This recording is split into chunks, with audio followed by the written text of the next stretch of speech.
Good morning students, welcome to the channel current affairs updated. This is Akanksha और आज के session में हम डिस्कस करेंगे 2 जून 2026 की इम्पॉर्टेंट करंट अफेयर्स। लेक्चर काफ़ी इंपॉर्टेंट होगा आपके सभी एग्जाम के पॉइंट ऑफ व्यू से, तो उसको एंड तक ज़रूर देखिएगा। इसके अलावा जितने भी आपके इंपॉर्टेंट क्वेश्चंस बनते हैं उन सभी का डिस्कशन होगा इस पूरे सेशन में, तो सेशन को एंड तक ज़रूर देखिएगा और आपके आने वाले सभी एग्ज़ाम के पर्सपेक्टिव से ये पूरा सेशन काफ़ी इंपॉर्टेंट होने वाला है।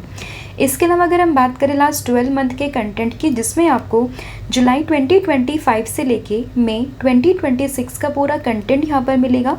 इसमें आपको थ्योरी फॉर्मेट में सभी टॉपिक्स यहाँ पर मिलेंगे और इसका सैम्पल भी आप यहाँ पर देख सकते हो। आपको सभी टॉपिक्स इसी फॉर्मेट में मिलने वाले हैं और इसके लिए आपको व्हाट्सअप करना होगा 8815306208 पर।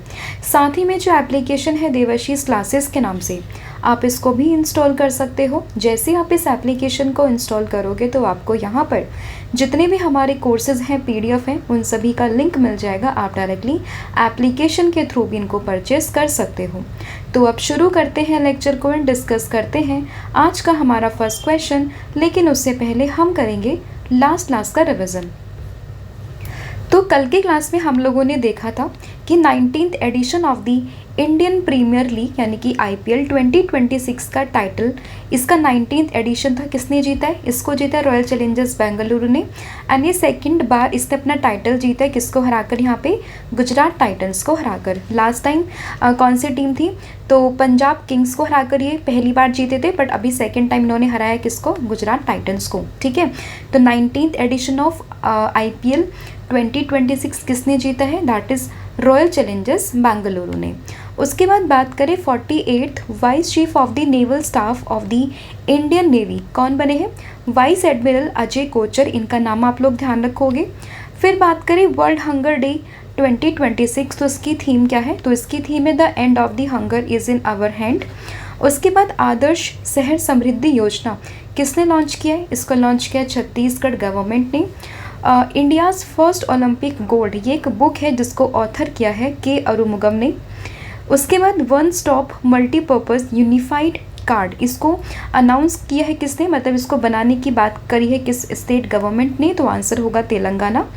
अभी केरला का एक स्टार्टअप कंपनी है जिसने कि भारत की यानी कि इंडिया की first AI system on chip, इसको यहाँ पे अनवील किया है। नाम है इसका A2000 एंड इस कंपनी का नाम होगा नेत्रसामी, राइट। उसके बाद additional charge of chairman of the DRDO, ये कौन बने हैं? राजेश कुमार सिंह बने हैं। किसको यहाँ पे रिप्लेस करके? डॉक्टर समीर V कामत को रिप्लेस करके।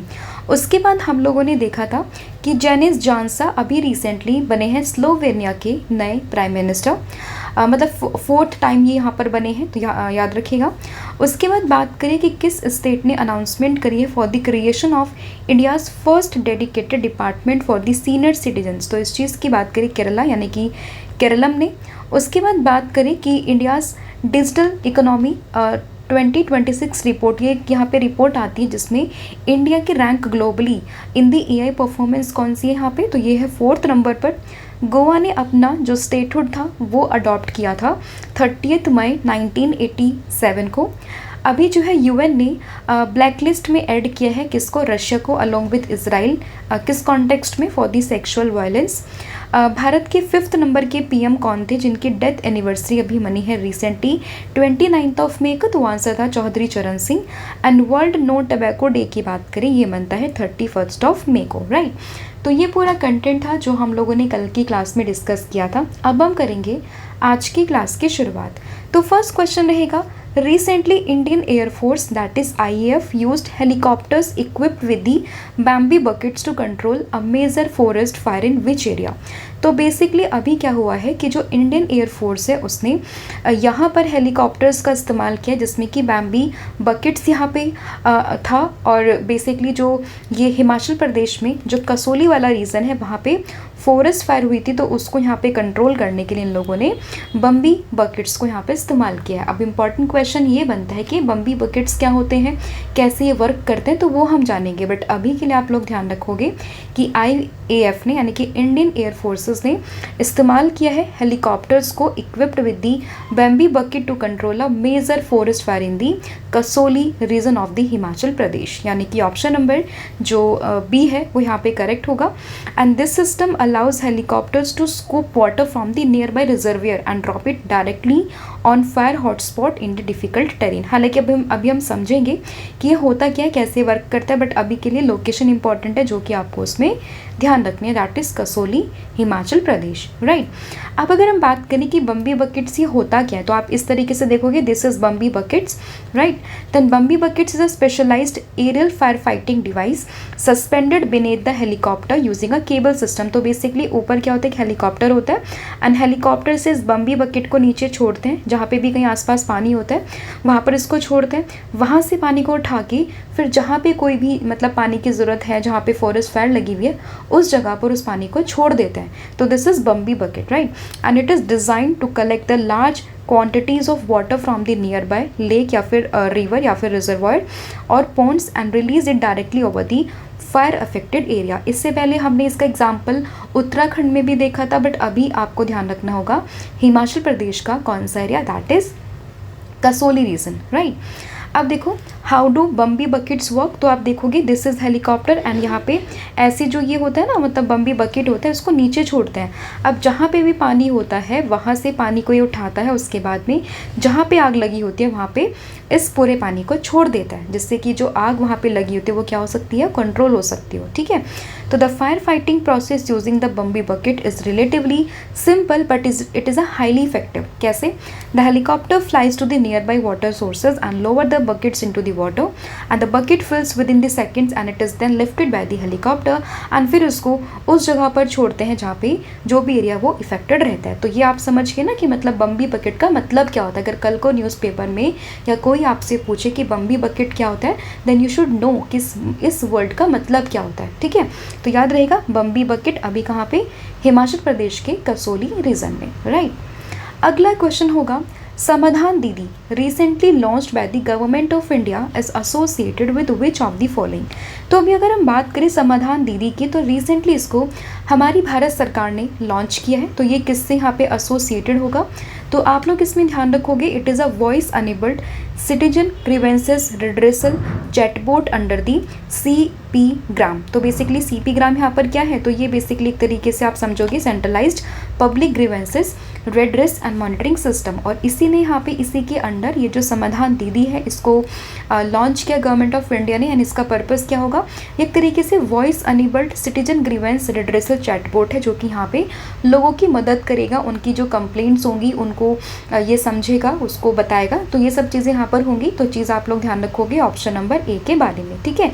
ये पूरा AI अनेबल्ड है, एक वॉइस फर्स्ट चैटबोट है जिसको लॉन्च किया गया है CP ग्राम्स ने, that is centralized public grievances redress and monitoring system ने, राइट।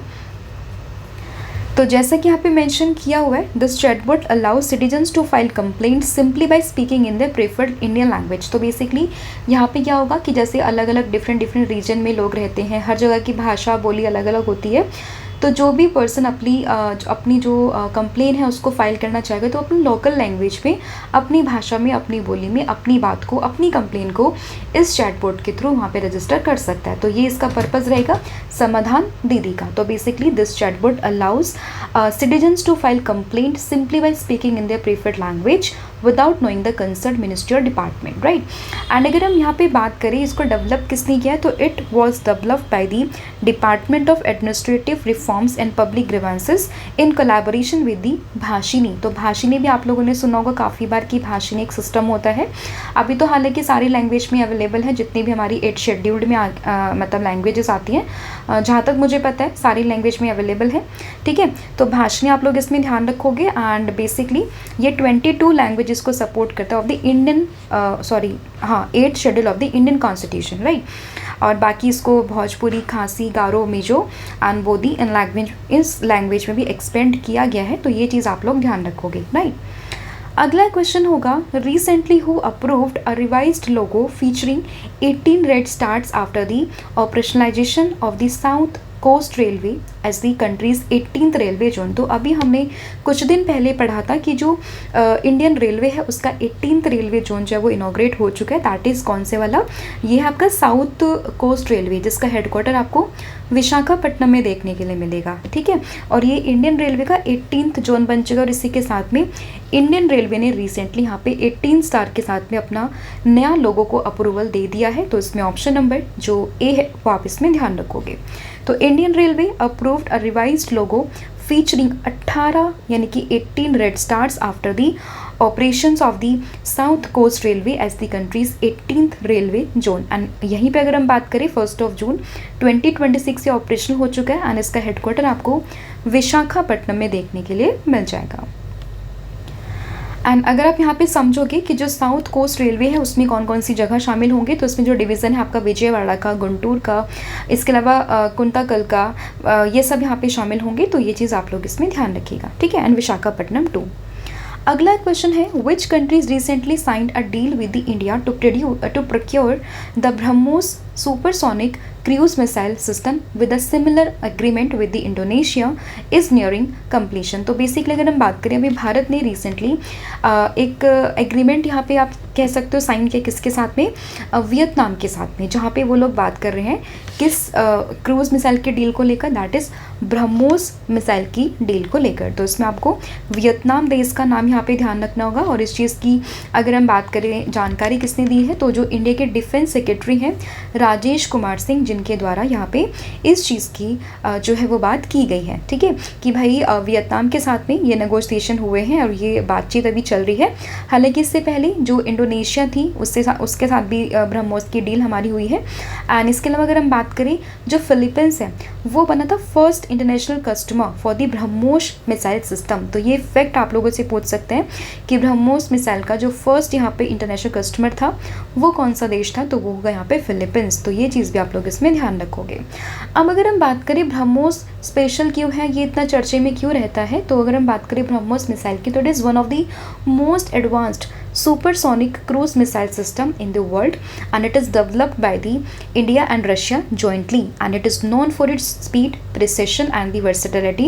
and अगर हम बात करें तो ये जो ब्रह्मोस मिसाइल सिस्टम है it is emerged as India's one of the most successful defense export in the recent years। तो ये चीज़ आप लोग इसमें ध्यान रखोगे। और ये पहला जो नेशन था दैट इज़ फिलीपींस, अभी बात चल रही है वियतनाम के साथ में, इससे पहले बात चल रही थी इंडोनेशिया के साथ में। अब आप मुझे कमेंट करके ये बताओगे कि जो ब्रह्मोस है, ये जो नाम है वो 2 रिवर से मिलके बना है। एक रिवर आती है भारत से एंड दूसरी है यहाँ पे रशिया की रिवर। एंड आप मुझे कमेंट करके ये बताओगे कि ब्रह्मोस मिसाइल में जो नाम यहाँ पे इस्तेमाल हुआ ना ब्रह्मोस, इसमें कौन कौन सी 2 रिवर शामिल हैं इंडिया और रशिया की, तो उसका नाम आपने कमेंट करके बताना है। अगला क्वेश्चन होगा that where was India's first indigenous stratospheric super pressure balloon जिसका नाम है विस्टा, इसको लॉन्च किया गया। तो अगर हम बात करें भारत का पहला indigenous stratospheric super pressure balloon जिसका नाम है विस्टा, इसको लॉन्च किया गया है कहाँ पे? आंध्र प्रदेश में। यानी कि ऑप्शन नंबर जो ए है वो यहाँ पे करेक्ट होगा। तो red balloon aerospace private limited ने लॉन्च किया भारत का पहला indigenous stratospheric super pressure balloon जिसका नाम है विस्टा एंड किस मिशन के अंदर, तो इसका नाम है मिशन साना। And the launch took place at Indira Gandhi stadium in Andhra Pradesh. With this achievement India became one of the only 5 countries with the indigenous stratospheric balloon capability alongside with the USA, France, Japan and China. And अगर हम बात करें जो ये vista platform है, it is extended to the around 25 kilometre above the earth carrying payloads from the 7 national and international partners. तो ये चीज़ भी आप इसमें ध्यान रखोगे। नाम क्या है इसका? दैट इज़ विस्टा, मिशन है साना एंड कहाँ पे लॉन्च हुआ है ये? आंध्र प्रदेश में। और ये भारत का पहला indigenous stratospheric super pressure balloon है। और स्ट्रेटोस्फेरिक हम क्यों बोले? क्योंकि जो इसकी लेंथ है ना, ये स्ट्रेटोस्फेरिक जो लेयर होती है ना एटमॉस्फेयर की, वहाँ तक ये जा रहा है। तो क्योंकि यहाँ मेंशन है 25 kilometre above the surface of the earth, तो आपको ध्यान रखना है कहाँ तक? स्ट्रेटोस्फेरिक लेयर तक, राइट। अगला क्वेश्चन होगा who created history by won the Singapore Open 2026 men's double title and becoming the first Indian pair to achieve this feat. तो सिंपल लैंग्वेज में अगर हम समझें कि जो सिंगापुर ओपन 2026 टाइटल था किसका, मेंस डबल का, तो वो किसने जीता है, तो उसको जीता है सात्विक साईराज रंकीरेड्डी एंड चिराग शेट्टी ने। एंड ये यहाँ पे फर्स्ट पेयर बने हैं इस अचीवमेंट को हासिल करने वाले। तो बेसिकली इसमें ऑप्शन नंबर जो बी है वो आप लोग इसमें ध्यान रखोगे, नाम क्या इनका, सात्विक साईराज रंकीरेड्डी एंड चिराग शेट्टी, यानी कि ऑप्शन नंबर बी। ठीक है, and they become the first Indian pair to achieve this feat. And in the final, the Indian duo defeated Indonesia's Fazal Alfian and Mohammad Shohibul Fikri. तो बेसिकली इन लोगों ने Indonesia के player को हराकर ये पूरा टाइटल अपने नाम किया है। अगला क्वेश्चन होगा वर्ल्ड मिल्क डे 2026 ये कौन सी डेट को मनाया, और अगर हम बेसिकली समझें तो हर साल वर्ल्ड मिल्क डे कौन सी डेट को मनाया जाता है, तो डेट आप लोग इसमें ध्यान रखोगे 1 जून, यानी कि ऑप्शन नंबर डी। ठीक है, तो 1 जून को मनता है क्या, वर्ल्ड मिल्क डे, यानी कि विश्व दुग्ध दिवस। एंड अब आप मुझे बताओगे जैसे हमने ग्रीन रेवोल्यूशन देखा वैसे ही मिल्क को लेकर होता है वाइट रेवोल्यूशन, राइट।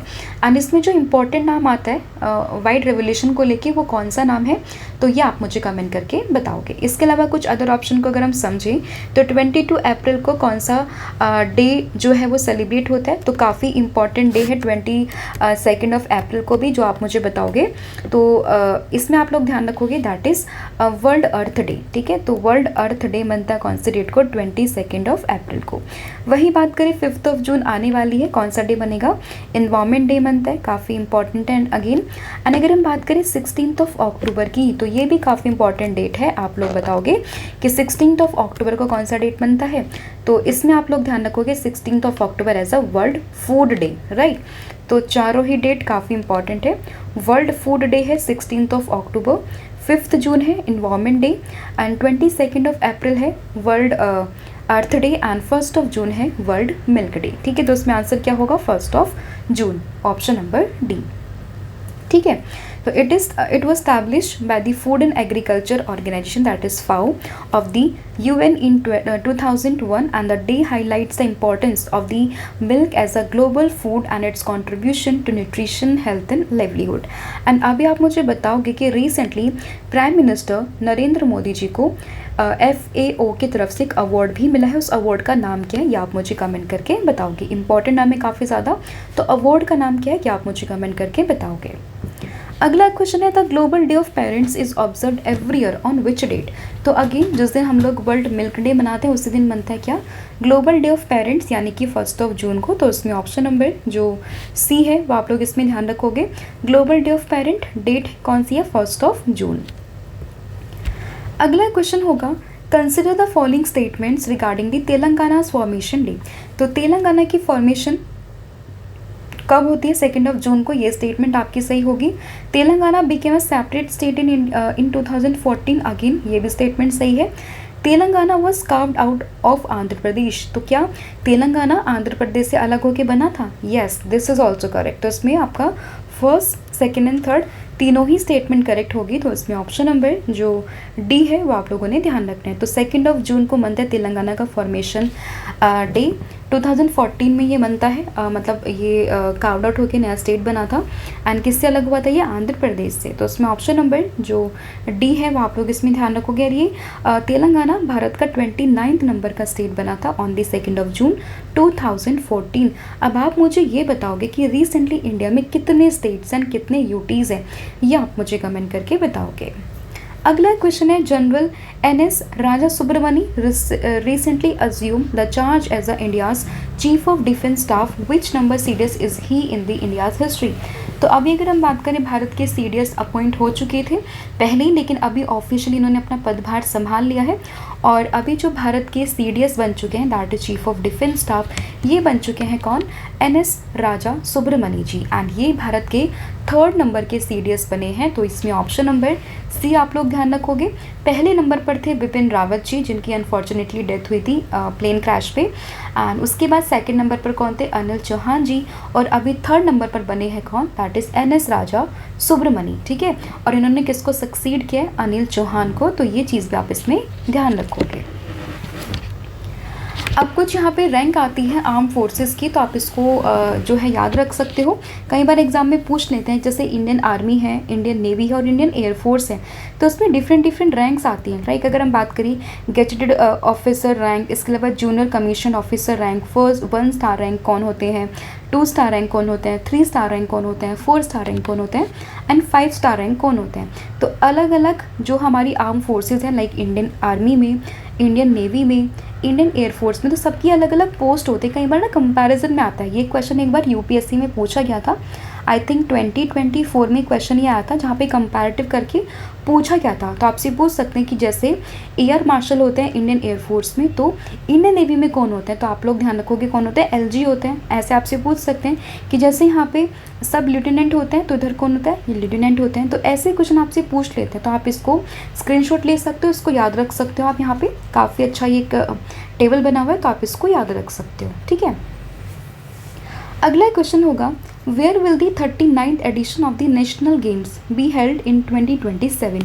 तो ये हम देख चुके हैं कि 2027 में जो 39th एडिशन है नेशनल गेम्स का, वो कहाँ पर होगा, that is in the Meghalaya. But इसका जो वेन्यू है कि ये होगा कहाँ पर, किस सिटी में होगा, वो डिसाइड हो चुका है, तो आप लोग इसमें ध्यान रखोगे। तो मेघालय का ये 3 जगह है इसमें, शिलोंग, तुरा एंड जोवाई, जहाँ पर 2027 में होंगे 39th edition of the national games, ठीक है। एंड यहाँ पे हालांकि जो मेन होस्ट स्टेट है वो मेघालय ही होगा, लेकिन कुछ कुछ ऐसे स्टेट्स भी होंगे मतलब आसपास के नॉर्थ ईस्ट के ही, जो एक्सपेक्टेड है कि यहाँ पे कुछ गेम्स हो सकते हैं। ऐसा बोला जा रहा है कि कुछ गेम हो सकते हैं, बट जो मेन होस्ट है वो कौन सा स्टेट रहेगा, दैट इज़ मेघालय। और मेघालय में भी 3 जगह होंगी, शिलोंग है, तुरा है और जोवाई है, राइट। एंड मेघालय की बात करें, it has become the 3rd north eastern state to host the national games after the Assam and Manipur. और इससे पहले 38th एडिशन जो था वो मतलब कहाँ पर हुआ था, उत्तराखंड में हुआ था। अब आप मुझे बताओगे कि 2025 में जो नेशनल गेम्स हुए थे उसमें गोल्ड मेडल सबसे ज़्यादा किस टीम के थे, ठीक है। मतलब जैसे 1st 2 3 रैंक आती है ना, मतलब 1st 2nd 3rd रैंक आती है, तो वो तीनों रैंक किसकी थी, वो आप मुझे कमेंट करके बताओगे, राइट। अगला क्वेश्चन होगा, which of the following countries have recently announced a ban on the Indian mangoes. तो अभी जो जापान ने यहाँ पे जो इंडियन मैंगोज है उन पे अनाउंसमेंट करी है बैन को लेकर। तो इसमें ऑप्शन नंबर जो ए है वो यहाँ पे करेक्ट होगा। तो Japan has imposed a temporary ban on the mango import from India and this move taken after nearly 20 years as and has dealt a major blow to India's mango export, ठीक है। तो अभी यहाँ पे जापान ने ये बैन लगा दिया है। मेन रीज़न क्या है यहाँ पे बैन को लेकर, तो Japanese officials found some deficiency in the pest control and treatment facilities during the inspection. And इसके अलावा अगर हम बात करें सेफ्टी स्टैंडर्ड्स को लेकर, लाइक अगर हम बात करें, Japan is very strict about the pest and larva such as fruits flies and only allows import based on its agro health standards, right. इस वजह से इन्होंने मना करी। एंड 3rd पॉइंट यहाँ पे आता है वैरायटी को लेकर, the ban has affected the supply of popular variety such as Alphonso, Kesar, Langra and जो यहाँ पे जो मेन मैंगो की वैरायटी होती है ना, उसको लेकर यहाँ पे बात चल रही है। तो ये चीज़ आप लोग इसमें ध्यान रखोगे, ठीक है।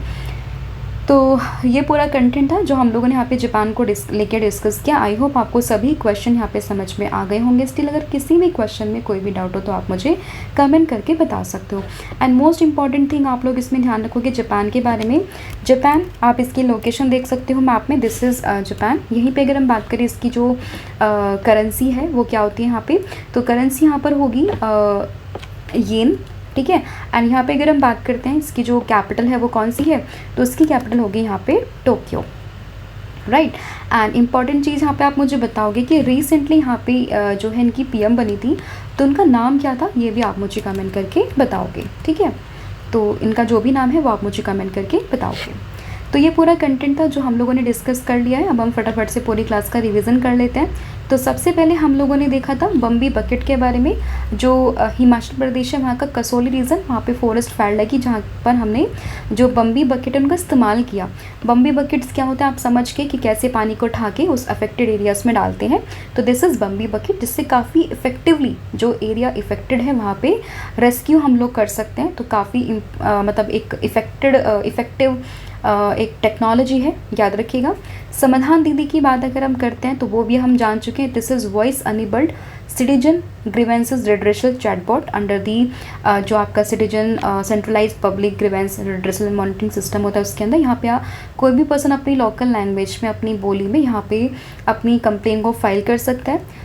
यहाँ पे लोगो जो है 18 स्टार्स को लेकर फीचर किया है किसने, इंडियन रेलवे ने। अपना जो 18th यहाँ पे इनका जोन बना ना रेलवे का, उसको यहाँ पे फीचर करके दिखाया गया है। ब्रह्मोस सुपरसोनिक क्रूज मिसाइल की बात करें, वियतनाम को देने की बात यहाँ पर चल रही है। Stratospheric super pressure balloon named Robusta under mission साना, कहाँ पे, आंध्र प्रदेश में इसको लॉन्च किया गया। उसके बाद अगर हम बात करते हैं सिंगापुर ओपन 2026 में मेंस डबल टाइटल किसने, सात्विक साईराज रंकीरेड्डी और चिराग शेट्टी ने जीता है। World milk day, the global day of parents, दोनों ही 1 जून को मनाते हैं। तेलंगाना का फॉर्मेशन डे है 2 जून को। देश के सीडीएस बने हैं कौन, NS राजा सुब्रमणी बने हैं 3rd नंबर के, इससे पहले विपिन रावत जी थे। 1st एंड 2nd पर कौन थे, Anil Chauhan ji. 39th edition of national games कहाँ पर हो रहा है, मेघालय में हो रहा है 2027 में। एंड इंडियन मैंगोज पर बैन किया है किसने, जापान ने, राइट। और कल मैंने आप लोगों से पूछा था कि फर्स्ट फीमेल फ्लाइंग इंस्ट्रक्टर कौन बनी है, तो आंसर था सान्या। और आज आप मुझे बताओगे कि नरेंद्र मोदी जी को अभी यहाँ पे कन्फर किया गया है grand cross of the royal Norwegian order of merit. हालांकि ये तो आसान क्वेश्चन है, बट आप मुझे बताओगे कि स्वीडन का जो अवार्ड था ना, उसका नाम क्या था, ये आप मुझे कमेंट करके बताओगे, ठीक है। तो ये पूरा कंटेंट था जो हम लोगों ने डिस्कस किया। इसके अलावा अगर हम बात करें 11 मंथ के कंटेंट की, जिसमें आपको जुलाई से लेके मई तक का पूरा कंटेंट मिलेगा MCQ फॉर्मेट में, जिसके लिए आपको व्हाट्सअप करना होगा सेम नंबर पर, डेट इज़ 8815306208 पर। साथ ही में एप्लीकेशन है देवाशीष क्लासेस के नाम से, आप इसको भी इंस्टॉल कर सकते हो। जैसे आप इसको इंस्टॉल करोगे तो आपको सभी कोर्सेज पर 40% का डिस्काउंट मिलेगा। आपको कूपन कोड यूज़ करना होगा 1,000,040। So thank you so much, have a good day, wish you all the very best. जय हिंद, जय भारत, जय जगन्नाथ, थैंक यू।